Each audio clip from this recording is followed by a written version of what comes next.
I might just be Connecting, we're now live, people. We're now live. Alright. It says live, Gordon. We're just going to make sure everyone who's watching or tunes in, we're just going to make sure we're live on Gordon's phone. It should be come up the top. You want to get off there? Go to your one. Go to your phone. Oh, my, okay. It's talking to your dad, isn't it? No, fucking press the button. And that one. There we go. Do you follow us? Yeah, it's got to do. There we go. Which was that? Look at that. Gordon is watching. That head chat. Nice. Do you want to quickly just whack down your sound? Good lad. Right. Hello everyone. Hello. So this is the second week of our new sort of informal chat blog style vlog thing. Yeah. It's just basically us chit-chatting about things that in the board game industry and general things that happen. So we're live over here on Instagram, and over here we are recording for YouTube's. So hello everyone. I hope you're all really doing really well. Hi, Ed. Yeah. Who's in China? Oh! Lucky devil. Amazing. Yeah. Hi, I'm not going to say I'm jealous of your job, Ed, but I'm pretty jealous. And I believe your fiance has also joined. Nice. Oh, actually, happy days. Happy times. In the old south of France.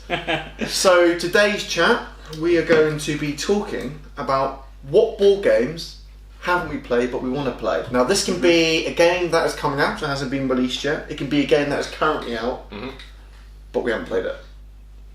Yeah. So do you want me to kick off? You can kick off, yeah. So my one, the big one, is I want to play Civilization. I didn't even know it was a board game really until about 3-4 months ago. It is pretty new though, isn't it? Yeah. And then, but as soon as I found out it was out, I instantly was like, I need to play this. And I think, especially because of the type of games I like playing, so like Twilight Imperium and those sort of games, I was like, oh my god, this has a possibility for me of being not as good as Twilight Imperium because nothing can touch it. Exactly. But will come close-ish to it. Do you know what I mean? Like another game that you can get out and be like, hey, look, we've done Twilight Imperium a lot. Let's try. What's the playtime on Civ? I don't know. That's the thing. I've kept my knowledge of it to a minimum because. Oh, what, so you can have that? Yeah, I want to keep it. I want the awe of when I play it to be like, this is either amazing or like, what the fuck did I do? That's sort of. I want those sort of contrasting. Yeah. That's what I want from it. See, I do that with films. I don't watch any trailers or anything. Yeah, you really are like that, aren't you? Yeah. I don't watch any, but with board games, my game that I want to get is Black Plague. Yes. Black Plague. Just because I want another sort of role play type game, and I prefer the fantasy genre to like the modern one and the zombie side. Yeah, I think so. And I have just watched so much stuff, and it just makes me want to play it more. Yeah. I do get that with some games. Some games I will watch loads of things, and I'm like, I need to get that game. I need to get it. But sometimes I think because Civilization is a game I already know because I played it on the PC. I played pretty much every single version. Yeah, sure. So my mind isn't on, oh, this is a different type of board game. It's my mind is, can they make that better? Because in my head, it does. So on the flip side of that, what happens if you play it, you're like, oh no, it's tears. Many tears. I'll be sat there just going, why did I do this to myself? I've wrecked the PC game now as well. Because obviously if you think about certain things, like obviously when you were talking the other day about Twilight Imperium and how that is much better than a lot of RTSs on. Exactly, yeah. Because you've actually got that human element. But that's what I think. What happens if it goes the other way? You think, oh no, it's missing that thing. I think the human element to that game will make it like. Yeah, this is what I'm saying. Was it in design what they say? Pop. It will make it pop. So I think I definitely think that having those elements makes a big difference. Yeah, I think so. I think it's so nice to have those little things that you don't get in. Exactly, and as discussed previously, I like being social. So if I can get a game that is like a PC game I love, but get it into a game where I can get people actually around and talk and interact with properly. For me, it's a big winner. It's a big winner. Yeah. Massive winner for me. That makes sense. So that's the game I'm really gonna. At the moment, I'm like, that's definitely on the list to buy. Yeah. It's in my top. It's my top one at the moment, but you know, it's a couple of other games that I've got my sneaky eye out I want to play. It's a weird one because like a lot of the stuff I want to play is like mainly because either it's just so ridiculously infamous, or I can't get my hands on it. Yeah. So it's more. It's not. Let's say like. So for example, Kingdom Death Monster would be the main thing. Yes. Because it's so ridiculous and just awe-inspiring, and like, Yeah, it's just like, what the hell? You've just spent $9,000 on a Kickstarter. Yeah. Like that to me is mad. Those are minis though. Yeah, it's ridiculous minis, and I was thinking that it's really like, are people buying it just because of that kind of rare factor, or are they buying it because it is genuinely a good game? Yeah, I mean, I've got the same sort of thing with like Gloomhaven. Yeah.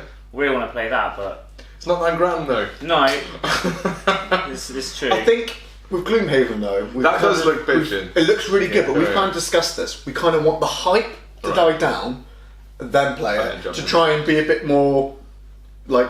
Oh, because sometimes I find that the hype of a game can sometimes wreck the actual game itself. Not because it's not a bad game either. It might just be that everyone's going yes. Yeah, exactly. So when you play it, you're expecting to get that sort of. Absolutely. And then you play it and you're like, oh, it's good, but it wasn't quite. It's not as happy as it should have been. So I think, I think that's my feelings on it. No, it makes sense. But I reckon it's going to be an amazing game when I do No, play I think it. so though. as well. I think when I play it, I'll be like, oh yeah. But then we like to jump into the whole sort of character of things, and apparently the difference of Gloomhaven is quite amazing. Yeah. Like the actual characters, you're not like I'm a drunken dwarf. Yeah. Like things are very much like non sort of cliche, which is quite like that idea. There's apparently a lot of people trying to compare it to Mage Knight, and people going, you can't. No. You can't. It's so different. You just can't. But then Mage Knight is a massive comparison for that kind of like weird dungeon crawly thing. I suppose because it's already the big one, isn't Yeah. it? So it's But then you've got the campaign element of it as well. Yeah, that looks which is nice. really looks good. Yeah. And there's just something cool about getting together every weekend and just like smashing the story. Exactly. Yeah. Yeah. Yeah, so that element kind of works as well. Oh. But then on top of that, like I think with certain things like those big RPGs, there are a few games I really want to try that I've just never played before, like Seven Wonders, for example. Yes. Never played it. And you go onto forums, it's a game that's always mentioned. Always. Bajillion expansions, which is never a bad thing. Exactly. People must play the game. Yeah. That's okay. And I've never ever got around to it. It is mad. It is mad when you think about it. Yeah. But then it's cool because like if you kind of think of the amount, I mean, how many hundreds of thousands of games must be out there? Right? Oh yeah. Stupid. So many. Yeah. I was saying to God this morning, it's a bit like Netflix. When you open up That's Netflix, a perfect example. when you open up Netflix and you're like, what do I watch? There's so much choice. This is That one, oh, it's brilliant. now something else. Sometimes it's like, when you look at what game you want to next get on your list, you're like, there's so much. What do I do? Yeah, and when you see like these, like, don't get me wrong, like I do enjoy like having a big shelf to choose from. But then you see people that like go into like a garage that they've Yeah. and it's like a library, and I'm like, where would you start? What was that video? You showed us a video with That was Jason Levine from the Dice Tower. Oh my god, my mind was blown. My mind was going. He's like, check this out. He's like, I felt like he needed one of those library ladders. Yeah. Kind of like weird. But it's mad. Like a lot of it is in shrink as well. So Yeah. it kind of shows you that there is that slight addictive element of the game. I think of the hobby. Yeah. And the fear of missing out, the FOM. That is massive, isn't That's it? the strong That is sort of massive. thing. But then I kind of understand it, because how many times have you looked at a game and thought, I really like that, and then it's, Yeah. oh, it's out of print. It's out of print. And now, Also, to buy it now, it would be £250 million. And being stockers now, knowing how quick things will go out of stock, like we'll think, oh, we won't buy that game yet. We'll wait till we want this game as well. Then when that game comes in, this game's out. You're like, oh my god, It's like trading. it is. Yeah, Buy, sell, buy. we need these games now. Yeah. But it's kind of insane that that's kind of how the hobby's got. I like it though. It means obviously there's a good call for it out there, which is great. But then you do have that kind of thing of like, do I buy that just because? And it will sit on my shelf. For ages. Yeah. That is. I think that is a more and more becoming a bit more of an like. You'll see that coming more and more as the genre gets more popular. Yeah, for sure. So And it's already kind of like growing to ridiculous. So I mean, it is like collecting them is a hobby in itself. Isn't it? Oh, sure. So if you like a particular publisher or a particular designer, Right. just but That is they're true. doing a new game, let's just get that one because the other ones are really good. So even if it's just there for ages, like I've got their sort of collection. That's 100% correct. There's something that I've been thinking about. Uwe Rosenberg, who's the guy who does Feast for Odin and that kind of stuff. Yeah. Like I bought the Hut. Thought it was alright, like looking at it, and there's it's Uwe Rosenberg, that would go in the collection.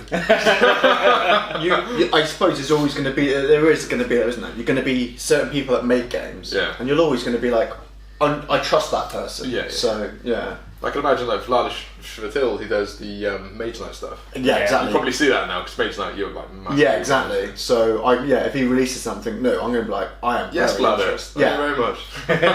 So yeah, definitely. That's kind of cool. But then at the same time, there's even a couple of games on my shelf, like Archipelago, for example. Still haven't played it. On your shelf, Yeah. right now, Sons of Anarchy. Yep. I've heard so many good things about Yeah, I that haven't game. played that either. I want to play Role Player. Yeah, that's cool. Still not played it. Still want to get that Yeah, out. it's What pretty actually you've got on there at the moment that I'm really like? I just need to get out. So I think the pile of shame is low for me now. I think there's literally 2 games I haven't played. Archipelago. 3. No, 2.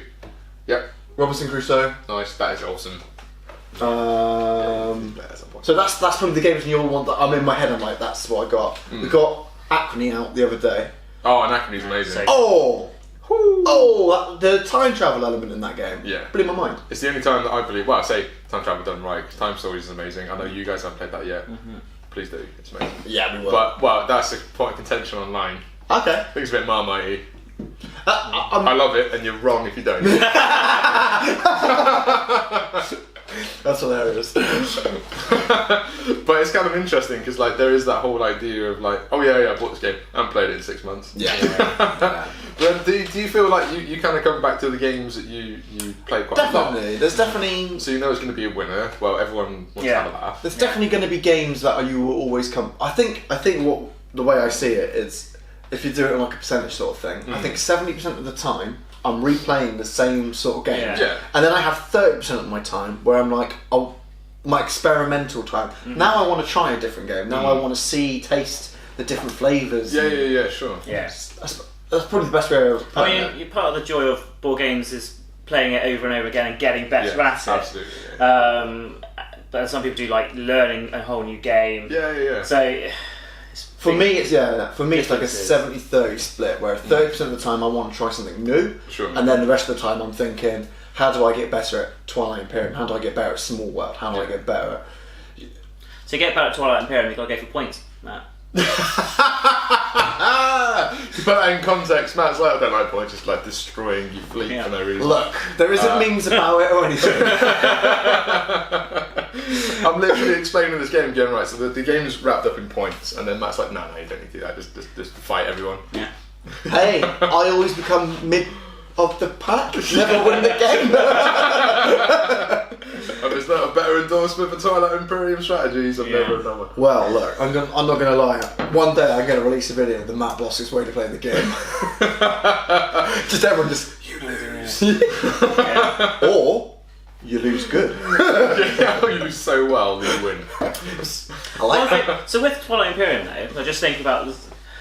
When you introduced us to it, my first play of it, I sort of understood it quite quickly, and I felt like I was actually doing productive stuff.